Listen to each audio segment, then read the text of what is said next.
এক দাঁত দিয়া পাছাড়া, এক দাঁত দিয়া পাছাড়া, এক দাঁত দিয়ে কয় হারফ? এক দাঁতের নিচে এক নোক্তা দিলে বা,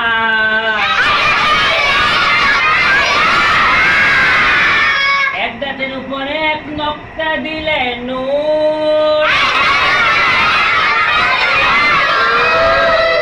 এক দাঁতের নিচে দুই নোক্তা দিলে ইয়া,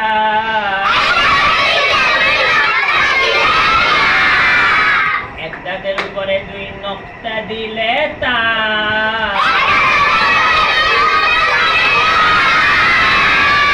এক দাঁতের উপরে তিন নোক্তা দিলে থা।